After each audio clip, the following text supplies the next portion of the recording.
हे मी तुम्हाला पहिलंच सांगितलं की हे नाद हे जो चाललाय हा फक्त वडिलांच्यासाठी चाललाय, वडिलांच्या नावासाठी मला चाललाय. मी बावड्यातच मुलाखत दिली तेव्हा सांगितलं हिथनं पुढे बैल पडला तर वरच्या 5 नंबरात 5 बैलातच बैल पडला. नाही तर मग नाही पळवायचं. नाही बैल पडला. का बरं असा आक्षेप? देव हं. बकासूर हं. त्यांना आमच्यावर आशीर्वाद ठेवलाय, त्यामुळे आम्ही आता कायम इथून पुढे गुजरात राहीन हे आपल्याला. मित्रांनो, आपण सध्या आहोत सातारा जिल्ह्यातील फलटण तालुक्यातील दुधोबावी या ठिकाणी. मित्रांनो, या ठिकाणी सुंदर असं खासदार केसरी हे मैदान संपन्न झालं. राजमाता पुण्यश्लोक अहिल्यादेवी होळकर यांच्या जयंतीनिमित्त या मैदानाचं आयोजन करण्यात आलं होतं. आणि मित्रांनो, या मैदानामध्ये प्रथम क्रमांकाची बैलजोडी ठरली आहे भवानी आणि निमगावकरांचा सावकार. आपल्या समवेत मित्रांनो प्रसिद्ध बैलगाडी मालक अक्षयभाऊ बर्गे आहेत. अक्षयभाऊ नमस्ते. नमस्ते. काय सांगाल, पुन्हा एकदा एक नंबर केलाय? काय आज गाडी चांगली पळालेली, हं. पैरा चांगला होता बरं. आणि त्याच्यामुळे एक नंबर झाला. खंडाळा मैदानात सुद्धा तुम्ही गुलाल घेतला होता. त्यावेळेस तुमचा एक व्हिडिओ व्हायरल झाला होता की ह्या क्षेत्रामध्ये आता वडिलांसाठी उतरलोय आणि वडिलांना हिंद केसरीचा किताब लावायचा, त्यानंतरच पुढचा निर्णय घ्यायचा. तर काय सांगाल त्याच्याविषयी? तुम्ही म्हणताय ते अगदी खरं आहे. बावडा केसरी मैदानात तिथं बकासूरसोबत आम्ही पळलो, 2 नंबर झाला. त्यावेळी सुद्धा आमची गाडी कडनच लागली. आता आम्ही जवळपास 4 वेळा राहिलो, त्यातल्या 3 वेळा तर आम्ही कडनच पळालोय. बरं. आणि काय झालं, आज आमचा बैल बाहेरून पळाला आणि गाडी खूप चांगली पळाली. काय आणि हे मी तुम्हाला पहिलंच सांगितलं की हे नाद हे जो चाललाय हा फक्त वडिलांच्यासाठी चाललाय, वडिलांच्या नावासाठी चाललाय. त्यांनी त्यांचं संपूर्ण आयुष्य ह्याच्यामध्ये घालवलं.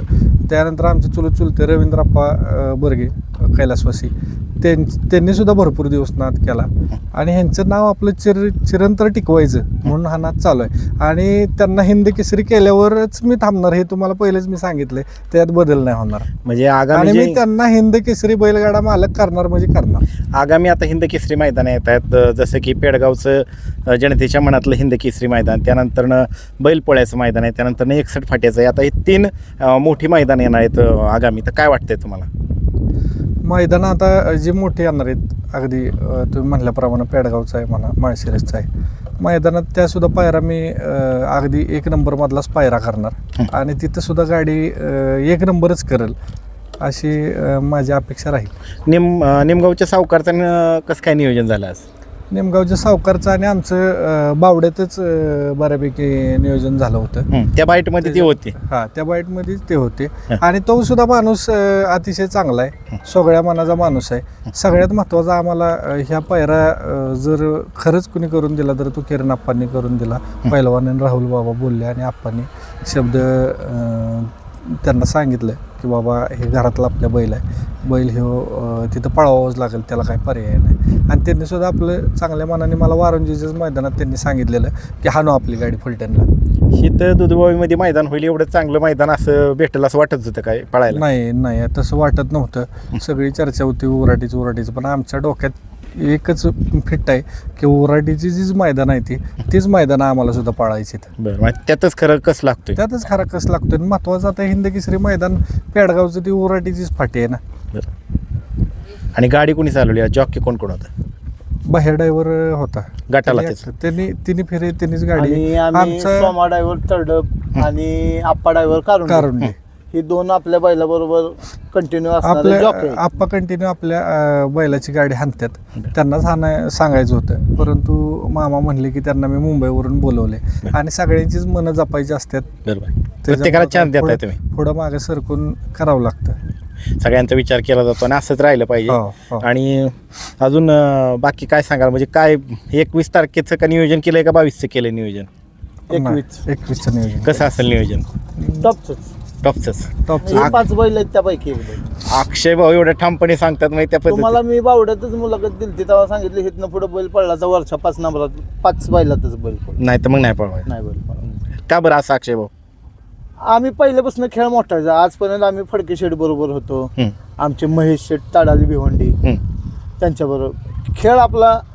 पहिले बैलगाडी क्षेत्रातले टॉपचे 2 बैलगाडी मालक म्हणणं गेलं तर पनवेल भागातनं फडके शेठ आणि इकडं ठाणे भागातनं महेश शेठचा कन्हैया पळत होता आणि इकडं फडके शेठची 101 बैल झाली. त्यामुळे काय विषय.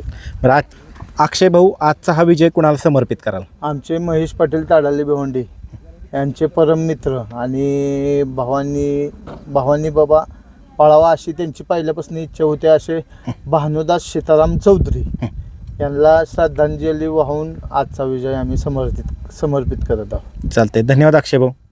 आज पुन्हा एकदा सुंदर असा विजय तुम्ही घेतलेला आहे खेचून एकदम. तर काय सांगाल, आता सुंदर असं नियोजन करताय सगळं? नाही आता काय झालं विषय, बैल पण आपला पोहतोय त्यामुळे आपल्याला पण पायऱ्याला काय अडचण येत नाही. आपले सगळे मित्र मंडळी आहेत, किरण आप्पा आहेत, पहलवान आहेत, बाई आहेत, केदार चतुर आहे, आमचे सगळे गँग आहे, आकाश, विवेक, परत वाईद भाई आहेत, सगळे आम्ही आपले एका जीवानं सगळे राहतोय. त्यामुळे ही पैरं होतं जातात, त्यामुळे बैल पण पळतात, त्यामुळे ती माणसं पण आपल्याला बैरं देतात, त्यामुळे गाड्या आपल्या चांगल्या पळतात. आणि आता कसं काय, आता किती दिवसांनी काढताय, किती दिवसाचा गॅप देताय? काय होतंय आता उन्हाचं टेम्परेचर म्हणजे जास्त असल्यामुळे आम्ही पण जास्त दाट बैल काढत नाही. कारण काय माहिती का, 2 दिवसाच्या गॅपमध्ये बैल काढतोय.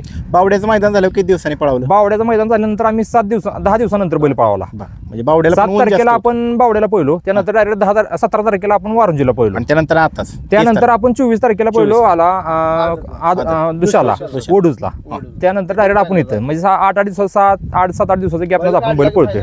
एका महिन्यात किती फायनल झाले आता? एका महिन्यात 4 फायनल झाल्या. म्हणजे आम्ही बावड्यात जेव्हा पहिलो तेव्हा आमच्याबरोबर म्हणजे पहिलंच मैदान आमचं तेव्हा गुलाल आम्हाला लागला. ते म्हणजे या बैलगाडी क्षेत्राचा देव बकासूर त्यानं आमच्यावर आशीर्वाद ठेवलाय, त्यामुळे आम्ही आता कायम इथून पुढे गुलालात राहीन ही आपल्याला अपेक्षा आहे. परत ती जोडी पळताना दिसेल का? 100% ती गाडी पळताना दिसेल आम्हाला, तुम्हाला म्हणजे येणाऱ्या लवकरच या मैदानात मध्ये गाडी पळवायची होती हां, पण ढकलला आम्ही आपलं. पुढं म्हणजे लवकर दिसेल पुढे लवकर पळायची दिसेल. चालते. चला, तुमचं अभिनंदन, धन्यवाद. धन्यवाद.